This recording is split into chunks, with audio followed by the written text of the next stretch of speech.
जुलाई 2022 से हम लोग माननीय प्रधानमंत्री जी और माननीय मुख्यमंत्री जी के नेतृत्व में सभी क्षेत्रों में आत्मनिर्भरता की ओर बढ़ रहे हैं।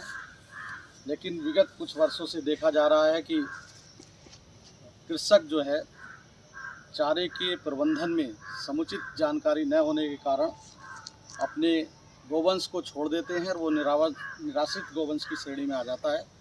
उस समस्या के निदान के लिए हमारे साथ उपनिदेशक कृषि श्री टीपी शाही जी, मैं जिलाधिकारी बहराइच और हमारे साथ ये कार्यकर्ता हैं जो इसको बो रहे हैं। नेपियर घास को बोने का तरीका और क्यों ये उपयोगी है इसके बारे में कुछ बताना चाहेंगे। नेपियर घास अत्यंत पौष्टिक पशु चारा है और जिसमें 12 से 14% तक प्रोटीन होती है। आप देख सकते हैं ये लगभग 7 महीने का वृक्ष है जो पीछे भी आपको दिखाई दे रहा होगा हमारे। और ये पिछले साल जून में लगाया गया था। आज 31 जुलाई है, आज हम इसका रोपण कर रहे हैं। इसके ऊपर के भाग में सर्वाधिक उपयोगी है ये और 9 से 14% इसमें प्रोटीन है। तने में कम प्रोटीन होता है, इसलिए कृषक भाइयों से अनुरोध है कि तने का ज़्यादा मोटा ना हो, इसके पहले ही इसको चारे के रूप में प्रयुक्त कर लें। आइए अब इसको बोया कैसे जाता है इस पर चर्चा करेंगे। ये हमारा पिछले वर्ष का बोया हुआ था, इससे हम लोग 4 फसल ले चुके हैं और ये अब इस बार बीज के लिए हम लोगों ने छोड़ रखा है। और यह बीज कृषि प्रदर्शनी में ये मेरे रेजिडेंस पर बोआ हुआ बीज है। उपनिदेशक कृषि से अनुरोध करूंगा कि इस प्रकार की इसकी बंडल बनाकर कृषकों को, एक प्रगतिशील कृषकों को अवश्य दें। अब इसके बोने की क्या विधि है। जैसे नेपियर का पौधा है, लगभग 8 महीने पुराना, बीज के लिए 7-8 महीने से अधिक पुराना पौधा चाहिए। इसको 1.5 फुट यहाँ काट लीजिए, जिसमें 2 आँख हो न्यूनतम। ये इस प्रकार से टुकड़े कर लेंगे और ये पकड़िए दीदी साहब। और इसको बोने की बड़ी सहज और सरल विधि है। मात्र इसको ये इस प्रकार से खेत का तैयार कर लीजिए। खेत में आप गोबर का खेत पहले डाल दीजिए और पहली बुआई में इस प्रकार के खरपतवार भी जमते हैं। ये भी कल बुआ गया है। और मात्र इसको ऐसे बोते जाइए। दीदी साहब सर, आप भी देखिए। ये सबसे पहले दक्षिण अमेरिका में 1901 में इसकी खेती प्रारंभ की गई थी और ये इसलिए उपयोगी है कि पूरे वर्ष चारा देता है। केवल 3 महीने के लिए इसकी ग्रोथ रुक जाती है भारतवर्ष में, नवंबर से और जनवरी-फरवरी तक जब ठंड होती है। लेकिन इसके पहले इसकी एक खेती अक्टूबर में काट ली जाती है।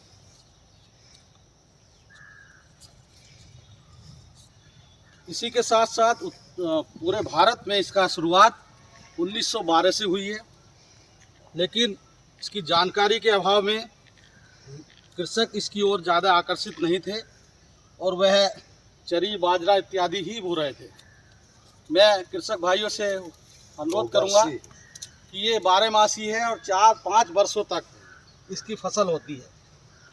इसलिए इसको रोपें। और जिनके पास लघु सीमांत कृषक हैं, ज़्यादा ज़मीन में इसको नहीं बो सकते, तो वो खेत के किनारे 2 मीटर का वो छोड़कर इसमें 3 लेन में इसको लगा सकते हैं और ये अत्यंत उपयोगी रहेगा उनके लिए। बोने के बाद 15 दिन तक इसकी नमी कम नहीं होनी चाहिए।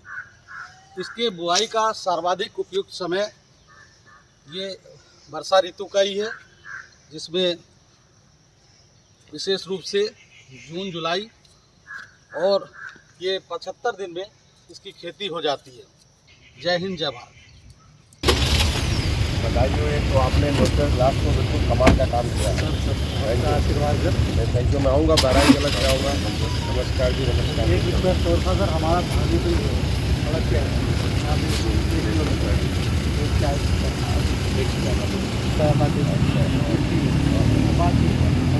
चौराई में सर गाड़ी बाद में गाय ले गए।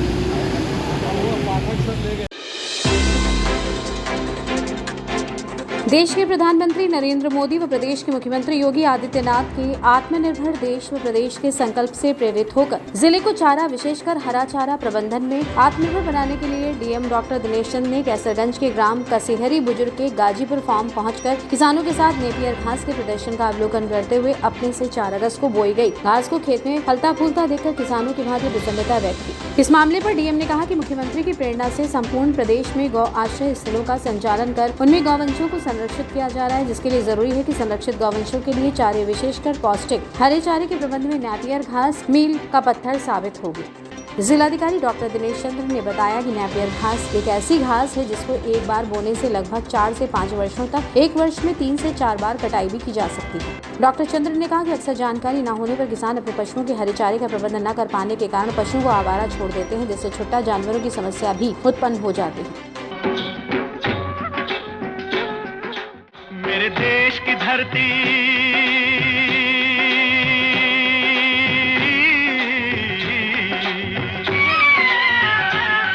मेरे देश की धरती सोना उगले उगले हीरे मोती। मेरे देश की धरती, मेरे देश की धरती, मेरे देश की धरती सोना उगले उगले हीरे मोती। मेरे देश की धरती, मेरे देश की धरती।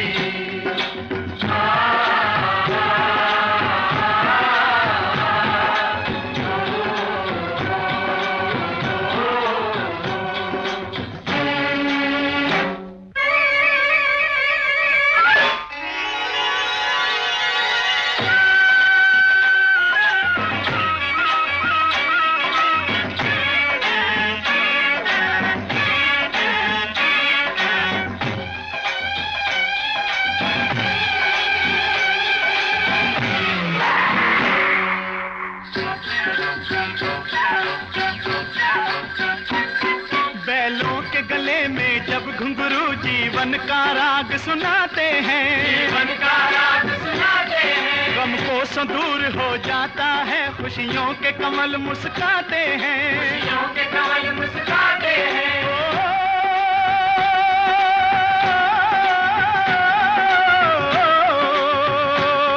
सुन के रहट की आवाजें, सुन के रहट की आवाजें, यूं लगे कहीं शहनाई बजे, लगे कहीं शहनाई बजे। आते ही मस्त बहारों के दुल्हन की तरह हर खेत सजे, दुल्हन की तरह हर खेत। आइए आइए। ये क्या कास्ट है इसका? ये तो हम निःशुल्क बात है। वैसे कास्ट क्या इसका है? ये सर अमेजोन पे 8 रुपये का एक। वैसे यहाँ कितने का होगा? यहाँ तो सर हम लोग मिशन के रूप में मतलब 8 रुपये का है। कितना लग रहा है जी? इसका 2-3 क्विंटल हम रखवा देते हैं। इनको दे दो भाई सर।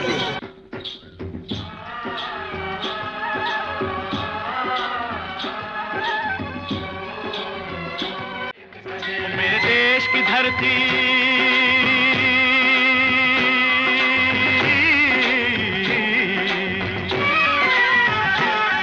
मेरे देश की धरती सोना उगले उगले हीरे मोती। मेरे देश की धरती, मेरे देश की धरती।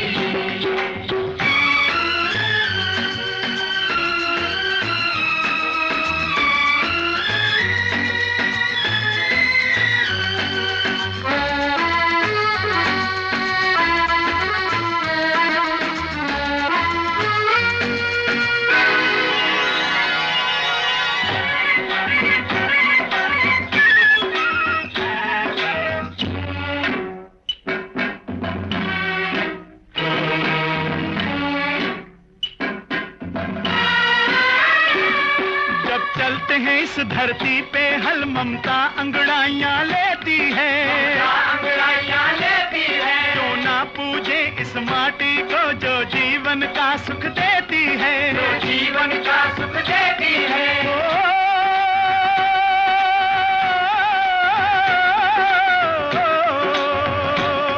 इस धरती पे जिसने जन्म लिया,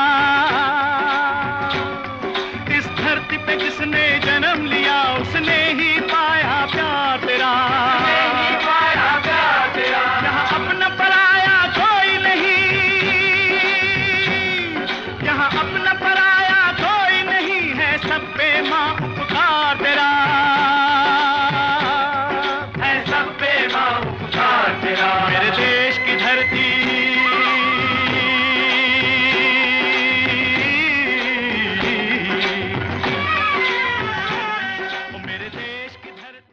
मैं जिलाधिकारी बहराइच डॉक्टर दिनेश चंद्र सिंह, मुझे प्रसन्नता है कि माननीय मुख्यमंत्री उत्तर प्रदेश, मुख्य सचिव उत्तर प्रदेश, ACS एग्रीकल्चर मंडलायुक्त देवीपाटन मंडल एवं मुख्य विकास अधिकारी, उप निदेशक कृषि, समस्त खंड विकास अधिकारी और उप जिलाधिकारियों के सहयोग से जनपद बहराइच में हरा चारा प्रबंधन के क्षेत्र में अभिनव प्रयास करते हुए हम लोगों ने नेपियर घास का रोपण किया था, जो पंचवर्षीय घास है और जिसकी न्यूट्रिएंट वैल्यू भी पूर्व में ही अवगत कराई जा चुकी है।